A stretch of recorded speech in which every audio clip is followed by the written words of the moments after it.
Bienvenue très chers téléspectateurs et téléspectatrices, bienvenue à ce passage oblige qui va d'une manière très brève passer en revue la situation sociale de la population de la République démocratique du Congo, en particulier de l'espace Grand Katanga, d'une manière très particulière. Et pour ce faire, nous avons sur ce plateau très cher à tous quelqu'un des très habitué, bien sûr, à cet exercice. Il s'agit de Simon-Pierre Kalenga qui porte désormais plutôt toujours cette casquette de militant de la société civile, mais aussi un acteur social de la province du Haut-Katanga, mais aussi de l'espace Grand Katanga. Avec lui, nous allons essayer de trouver le pourquoi de la situation socio-économique ou encore sociale de la RDC, mais aussi proposer quelques solutions palliatives. Monsieur Simon-Pierre, bienvenue dans ce passage obligeant. Merci beaucoup, messieurs les journalistes. Je salue par la même occasion les téléspectateurs qui nous regardent sur cette chaîne. Ça fait très longtemps. Oui, effectivement, ça fait très longtemps. Nous sommes encore là pour servir. On a entendu que vous étiez dernièrement à Manono et partout ailleurs, dans les fonds. Fond du Katanga. Dans les Katanga profonds, comme on l'a toujours dit. C'est vrai qu'il y a de quoi à se dire. Par rapport à ce qui se passe, j'ai continué quand même à signaler que l'homme blanc continue encore à envier la richesse de la République démocratique du Congo dans les Katanga et même dans les Katanga profonds. Ça veut dire? Donc ça devient de plus en plus remarquable. J'ai trouvé la donne étrangère dans les territoires de Manono, enfin les hôtels inondés par les investisseurs, généralement l'homme blanc, en train de convoiter effectivement notre richesse de ces côtés-là. On est en train de parler des lithium, qui est aussi une matière précieuse. C'est la matière en vogue, justement, avec les batteries. Voilà, donc. Justement, mais le constat est vraiment amer par rapport à l'attente de la communauté, comme je l'ai toujours dit. Vous allez vous rendre compte que les jeunes qu'on est en train d'utiliser sont des gardes, des sentinelles. Ils ne sont pas dans ce qu'on appelle main-d'œuvre. C'est-à-dire ce qui se passe à l'intérieur de la clôture et ne savent pas. Ils se mettent à garder la barrière, la clôture, contre leurs propres frères. Est-ce que ce n'est pas dû au fait que l'instruction n'est pas à la hauteur? Pourquoi l'instruction n'est pas à la hauteur? Est-ce que nous ne sommes pas un pays? Est-ce que de ce côté-là, la population, les jeunes ne méritent pas une instruction? Voilà là qu'il y a les difficultés. Et demain après-demain, toute cette richesse va partir. Lui, là, le jeune, des Manono va rester toujours en train de garder la clôture. Est-ce que les quotas ne sont pas respectés? Parce que le quota de la population riveraine ou encore des autochtones a toujours été... Vous savez, je vais vous scandaliser un peu. Je suis ici à Lubumbashi. Du côté Roi Chimay-Ning, il y a un village là-bas où le chef de secteur n'a pas le droit de recevoir ses visiteurs. Comment ça? On lui a placé des caméras partout dans sa parcelle. Pourquoi? À chaque fois qu'il y a les étrangers qui viennent, à chaque fois qu'il y a la société civile qui vient pour faire les investigations, et les Chinois sont en train de voir.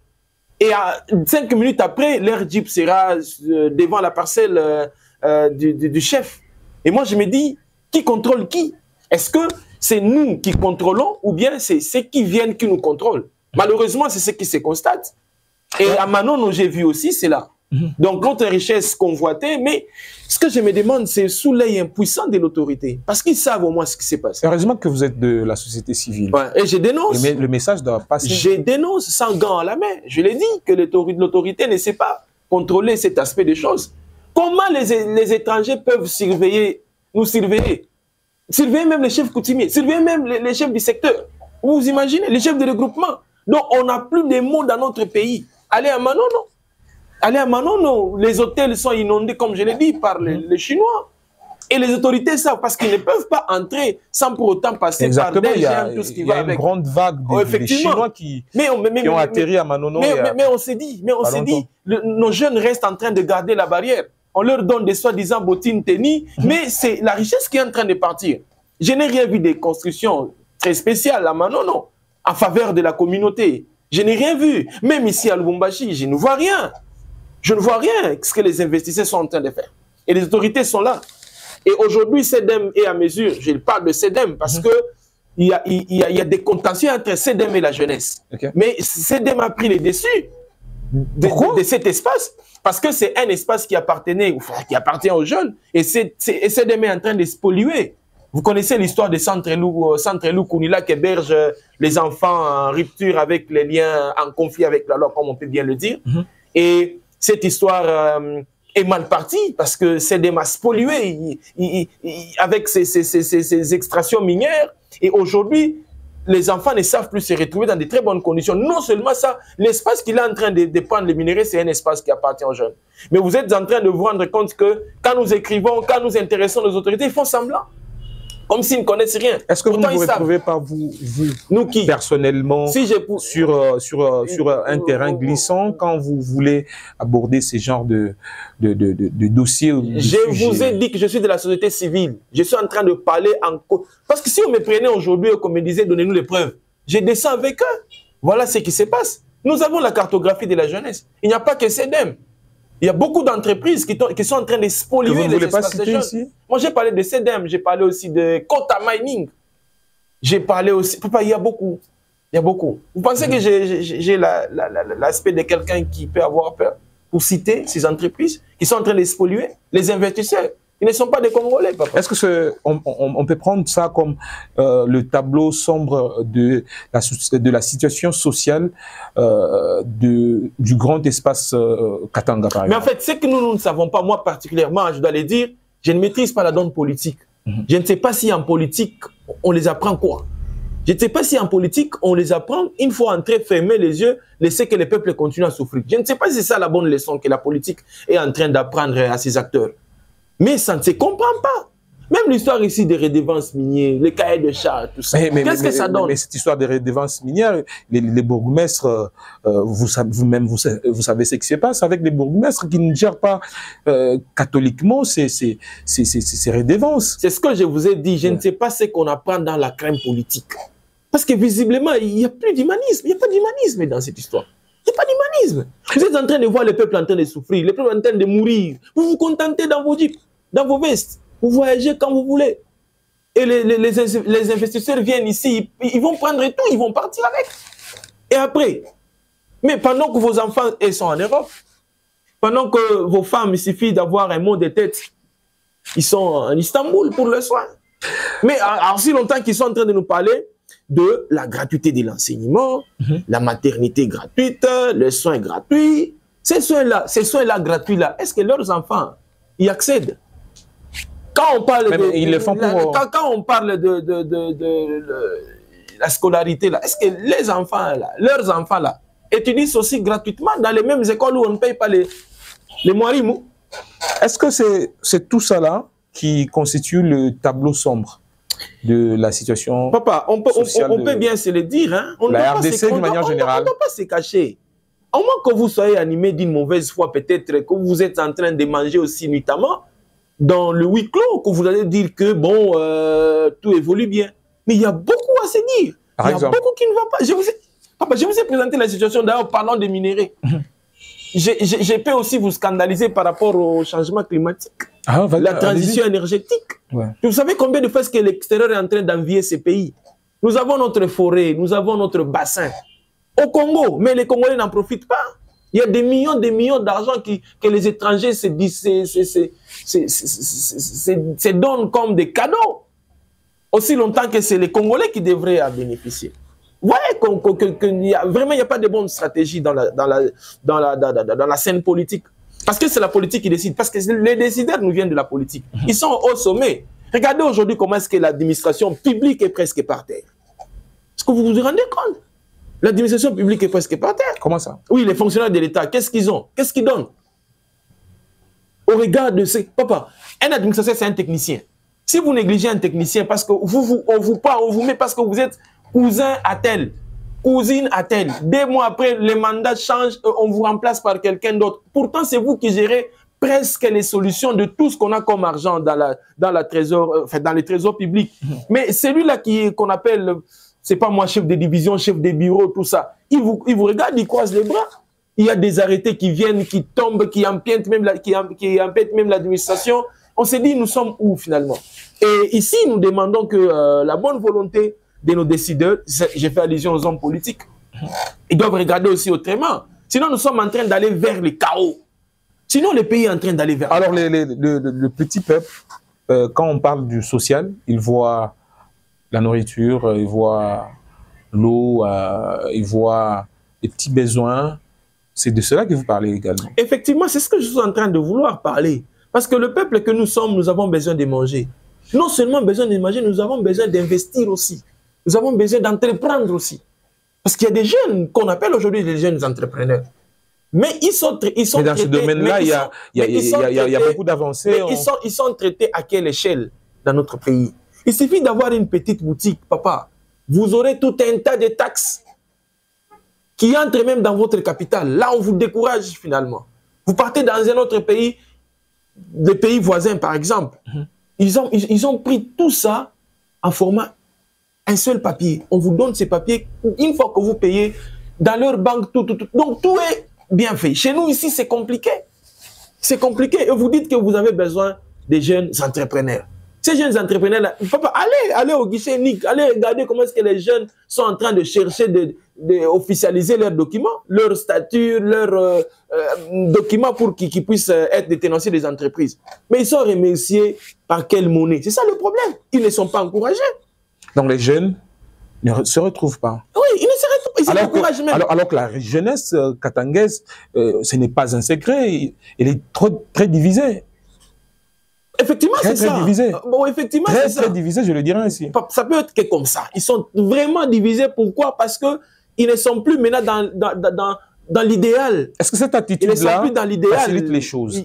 Ils ne sont plus dans l'idéal. Ils sont maintenant en train ils sont dans ce qu'on appelle les rançonnages. Donc, parce qu'il ne doit pas créer l'entreprise, qu'est-ce qu'il doit faire?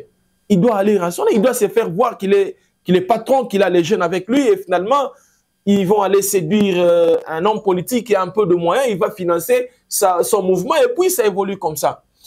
Parce que nous jeunesse katangaise, nous nous divisons. Mais les politiques, ils règnent. Ils nous divisent pour qu'ils règnent davantage. Que faudra-t-il faire je crois que je le répète encore. Je l'ai toujours dit plusieurs fois devant votre caméra que si vous encadrez mal, n'attendez pas aussi à des bonnes résolutions. Bon, un enfant que vous n'avez pas allaité, vous n'avez pas donné du lait, vous ne l'avez pas encadré, vous direz-vous qu'il vous donne quoi? Au moins que vous soyez sorcier pour attendre du miel de cet enfant. Si votre bébé, aujourd'hui la jeunesse, c'est comme un bébé qui nécessite un encadrement. Vous commencez par les diviser. Votre vieillesse là, est-ce que vous vous imaginez ce que ça va donner? Aujourd'hui, vous, les politiques, vous allez quitter vos fauteuils là-bas. Vous allez mourir parce que vous ne serez pas éternel. Les autres jeunes que nous appelons aujourd'hui jeunes vont vous remplacer. Mais à quelle hauteur? Mais à quelle compétence? Mais à quelle stratégie? Mais à quelle idéologie? C'est ça le problème. Aujourd'hui, vous les divisez, ils sont là. Est-ce que vous allez dire que... Je donne un exemple. Nous sommes dans les Hauts-Katanga. Concret. Nous sommes dans les Hauts-Katanga. Le gouverneur de province dit, je ne veux plus voir des groupuscules. Mettez-vous au travail. Ministre de la Jeunesse, je te donne la charge d'encadrer ces jeunes ici. Est-ce que vous pensez que nous allons parler du désordre? Donc il ne l'a jamais fait. Non, est-ce que vous pensez que nous allons parler du désordre? Donc il ne l'a jamais fait. On ne va pas parler du désordre. Donc il ne l'a jamais fait. Qu'est-ce que nous sommes en train de voir aujourd'hui? Moi, je ne suis pas dans les conclusions des dons. Je suis en train de te présenter les tableaux. Donc il ne l'a jamais fait. Dans une maison, si les enfants se tapent, se disent du n'importe quoi, c'est-à-dire quoi? Vous allez donner la faute à qui? À ceux qui nous encadrent, à ceux qui nous gouvernent. Et s'il y a des dislocations au sein de la jeunesse, c'est parce que les hauts sommets doivent avoir, c'est pas moi, un tableau noir. Est-ce qu'on doit se cacher pour ça?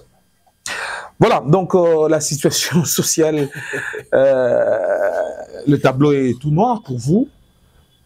Pas d'espoir. Et si espoir, il doit y avoir que faire. Je ne dis pas qu'il n'y aura pas d'espoir. Moi, je suis de la société civile.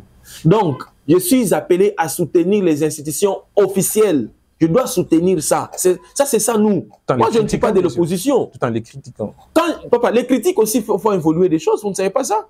Au moins, il n'y a que celui qui est ancré dans une mauvaise imagination qui doit penser que nous l'insultons ou nous faisons du n'importe quoi. Mais quand j'ai fait mes analyses ici, c'est pour aider qui? Notre institution.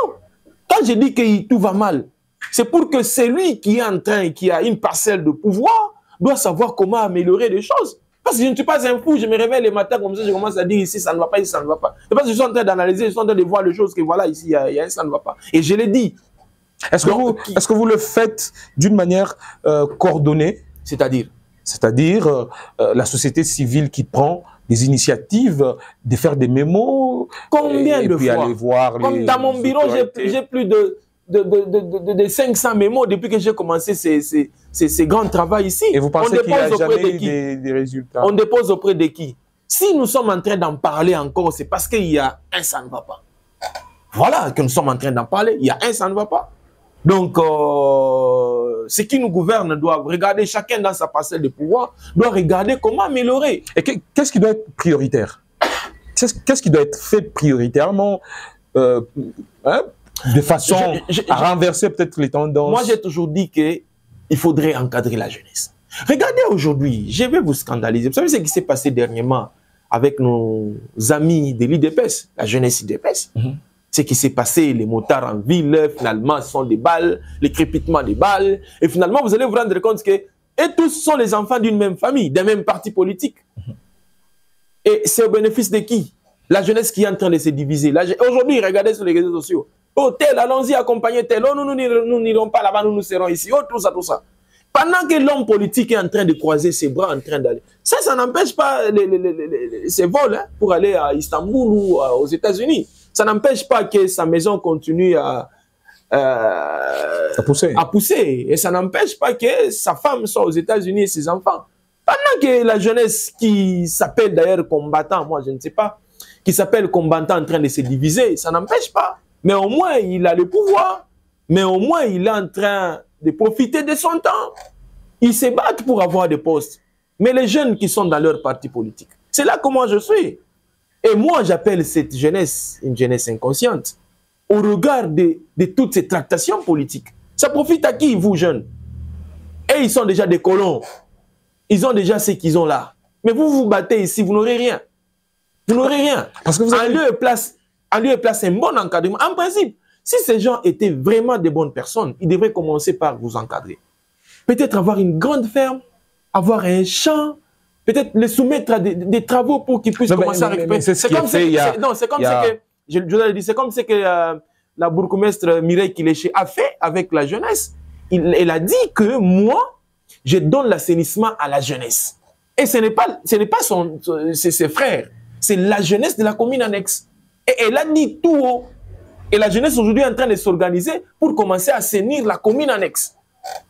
Et imaginez-vous si ce que Mme Mireille Kiléché a fait devrait être dans toutes les communes, pas seulement les communes, même au niveau de la ville, même au niveau de la province. Aujourd'hui, la ville est quand même propre avec la jeunesse qui est encadrée par Madame la maire intérim, même si l'intérim ne fait qu'être prolongé, par exemple. Oui, ça, nous devons le reconnaître. En tout cas, coup de chapeau à cette dame, Maman Joyce, coup de chapeau. Je crois que le travail est visible.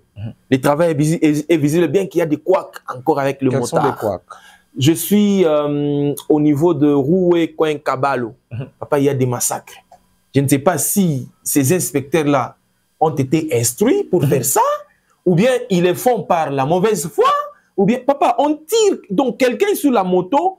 Vous savez, on a donné des limites, non? Exactement. Donc on ne traverse pas Roué, vous devez vous limiter. Mais s'il y a un motard qui est sur l'avenue Roué, mais de l'autre côté, elle, où on a interdit là, papa, on lui tire par la même sol. Il tombe avec... Moi, j'ai vu une dame là, vraiment, avec des plaies partout. On l'a tiré par des motards. Et puis, je peux dire, elle a été sauvagement, vraiment... mais aussi, par les motards. Mais aussi, il faut parler aux motards qui qui doivent respecter quand même oui, je crois que ordres. Quand madame avait donné cet ordre... Parce que dernièrement, je vois quand même des motards qui recommencent à fréquenter le centre-ville. Et c'est petit à petit qu'ils peuvent revenir au centre-ville. Non, l'autorité reste l'autorité. Ne vous en faites pas. Madame, je crois qu'elle a les sangs chauds pour vraiment pallier à cette situation. Mais ce que je dois demander aussi, c'est qu'elle doit vraiment vérifier. C'est ça le problème aussi avec des fois nos autorités. Ils donnent les ordres, mais parfois, je ne sais pas, bon, je peux dire peut-être qu'ils sont plus occupés, embrouillés par beaucoup de choses. Parce que la situation n'est pas aussi bonne dans le tunnel du Bel Air, par exemple. C'est ça. Parce que les motards sont en train de bloquer pratiquement le passage. C'est ce que j'ai dit. Voilà. Ils doivent vraiment avoir... donc un contrôle assez intense pour effectivement se dire que ce qui était dans ma tête, c'est ce qui se réalise. Elle peut avoir les bonnes intentions, mais si vraiment il n'y a pas un mécanisme de contrôle assez efficace, ces intentions-là risquent de tourner à mal contre elle. Mais du coup, d'emblée, nous remercions, nous félicitons Madame Joyce de ce qui se passe aujourd'hui avec le centre, dans le centre-ville. Mais cela ne dit pas qu'elle doit se limiter. Elle doit aussi regarder dans les fonds. Même si ça touche aussi, il n'y a pas que le centre-ville. Même si ça touche aussi aux petites économies, oui, bien sûr. Et aussi, il n'y a pas que le centre-ville. Ouais. Elle est maire de la ville. Elle n'est pas seulement maire du centre-ville. Ad intérim, bien sûr. Oui, ad intérim. Bon, ça ne nous concerne pas. Ça c'est l'aspect politique. Ça fait plus de 6 mois, bien sûr. Ça peut même faire 10 ans. Si et seulement si tout va bien. Ça peut faire même 2 jours, si tout va mal. Nous sommes presque à la fin de cet entretien avec vous. Alors, d'une manière ramassée aussi, résumée, est-ce que vous pouvez dire quelque chose sur cette situation sociale et aussi en donner un petit message à tous ces gens qui vous suivent pour ainsi l'amélioration de cette situation en RDC, aussi à Lubumbashi, encore dans les Grands Katanga? Oui, je l'ai dit, et les politiques d'ailleurs, vous avez un très bon tableau quand vous avez les différents secteurs avec les différents responsables. Vous allez voir la jeunesse, vous allez voir les mines, vous allez voir tout et chapeauté par le gouverneur de province. Je crois qu'il y a aussi l'Assemblée provinciale qui est en train de jouer un rôle très important. Ici, je l'ai dit encore, il faudrait que chaque acteur politique ou exécutif se met à sa place et qui travaille selon son cahier de charge, selon ce qu'il doit donner à la population. Il y a beaucoup d'histoires qui n'évoluent pas dans notre province. Il y a aussi beaucoup de secteurs qui sont vraiment de retour. Je devrais le dire, bon, on n'a pas suffisamment de temps. Nous avons le ministère du genre, le ministère des Affaires sociales, le ministère de la Jeunesse. Donc, ils peuvent entrer en consortium. Ils peuvent entrer en réseautage. Demain, ils seront un grand danger pour justement, la population. Ils peuvent entrer en réseautage pour indiquer effectivement ces phénomènes-là. Parce que les enfants aujourd'hui que nous sommes en train de regarder sont tout petits aujourd'hui. Ils sont en train de grandir. De l'alcool. Ils sont en train de grandir, ils sont en train de grandir et les esprits continuent encore à changer. Le fait de passer nuit dehors, sous menace, tout ça, ne pensez pas que... Et grave encore, il y a des jeunes filles. Justement, moi j'ai vu des petites filles avec des enfants à la main. Je crois que les responsables de secteur, les responsables sectoriels, ils doivent jeter un regard. On n'est pas ministre dans le bureau quand même. Aidons le gouverneur Jacques Kaboula. On n'est pas ministre seulement quand on est devant sa Jeep. On est ministre, c'est quand on sait résoudre un problème lié à votre secteur. Donc, je crois qu'on doit aider le gouverneur Kaboula à aller de l'avant et aider le président de la République, effectivement, à continuer son mandat. Pourquoi ça vous fait sourire Non, j'ai pensé à la révision de la Constitution. Et moi par rapport à ça? Nous, en tant que population... Et moi par rapport à ça? Parce que vous faites partie de la société civile et le référendum ou encore le changement constitutionnel ou encore la révision constitutionnelle concerne directement la population. La Constitution... Est-ce que c'est opportun? La Constitution qui est notre livre, hein, ce n'est pas une propriété privée d'un individu. Donc, c'est pour nous d'abord les Congolais, nous les peuples congolais, avant que les dirigeants puissent en saisir comme... bon, les dirigeants l'ont lu, l'ont trouvé avec assez de failles. Ce que j'ai dit d'abord, c'est pour nous, c'est pour nous, le peuple, c'est pour nous, la population. Ça sera soumis à vous, je n'ai pas besoin de me parler opportun, non opportun. Quand ça dérange, ça dérange. Qu'est-ce qui dérange? Quand ça dérange, ça dérange. Pour moi, s'il faudrait que je puisse donner un point de vue, c'est que cette constitution doit être changé. Changer ou Pas réviser? Modifier, pas réviser. Donc changer. Changer. Parce que déjà que ça va mal. Déjà que ça va mal avec la gestion actuelle politiquement, si on peut bien le dire. Et s'il faudrait changer, c'est la même personne politique autour d'une table, ils vont se partager les gâteaux. En ce moment-là, les paisibles peuples que nous sommes, nous serons là en train de les observer. Mais si on peut avoir aussi une petite chance d'aller au référendum pour que nous puissions nous exprimer, nous, en tant que peuple, je crois que c'est de notre droit. C'est de notre droit. Donc, vous êtes pro-changement de constitution, pas de révision. En tout cas, s'il faudrait réviser, je vais m'opposer. Mais s'il faudrait changer, je suis pour. Et pour moi, ce n'est pas le temps. Le président de la République, comme les autres, j'ai entendu les autres disent qu'il change ça pour qu'il puisse s'éterniser au pouvoir. En principe, hein, même s'il fait 100 ans au pouvoir, pour nous, les peuples, ça fait quoi? Même s'il fait 2 ans, pour nous, les peuples, ça fait quoi? Il n'y a que l'homme politique en mauvais positionnement où il est en train de chercher comment remplacer Tshilombo. Mais moi, je suis de la société civile, je ne suis pas politique, je vais le remplacer quel jour? Ça, c'est un. Des deux, si Tshilombo, qui nous donne le miel, le panier ménager de la maman est vraiment dans son état parfait, vous pensez que nous allons nous plaindre pour les 100 ans de Tshilombo au pouvoir? Mais on se plaint parce que la situation sociale n'est pas du tout bonne. C'est ce que je suis en train de parler du changement des constitutions. Voilà. Donc c'est la constitution qui est à la base de cette situation sociale. Mais si le président Tshilombo trouve aussi qu'il ne sait pas évoluer avec cette constitution et qu'il se justifie dans ce sens-là, nous, qu'est-ce que nous allons dire? En quoi la constitution interdit, par exemple, de faire le champ et avoir l'agriculture extravertie? Non, moi, en lisant la constitution, j'ai compris qu'il y a aussi beaucoup de failles. Vous savez, d'abord, pour sortir un gouvernement, le temps que ça nous prend. Non seulement sortir, il faudrait encore voter le gouverneur. Vous savez le temps que ça nous prend. Non seulement voter le gouverneur, il faudrait encore voter les sénateurs. Vous savez que le temps que ça nous prend. Non seulement ça. Aujourd'hui, je l'ai toujours dit. On va organiser une émission spéciale. Aujourd'hui, nous sommes dans un pays où une seule personne peut devenir sénateur, peut devenir ministre, peut devenir gouverneur, peut devenir député, peut devenir tout avec cette constitution. Et pour ça, vous ne voulez pas que nous puissions dire qu'elle soit changée. On a fini cette émission, très chers téléspectateurs, avec beaucoup de choses à se dire. J'espère que vous allez répondre à notre invitation prochainement quand vous vous appellerez. Oui, je serai là avant vous. Alors, un petit mot de la fin? En tout cas, j'aime la population tout entière, hein? Mais soyons responsables, chers citoyens. Il n'y a pas que les politiques qui nous font du mal. Nous aussi, nous sommes en train de nous rendre un très mauvais service. Par exemple, nous jetons des bouteilles partout en cours de route et nous attendons que le gouverneur vienne enlever cette bouteille. Voilà. Avec cette pluie, vous attendez que le gouverneur vienne enlever cette bouteille. Donc, nous sommes aussi responsables de ça. Voilà. Voilà, ça n'est fini. Merci beaucoup à toute l'équipe qui nous a réalisé. Merci à Lorraine Mkonkole Nkusu. Voilà.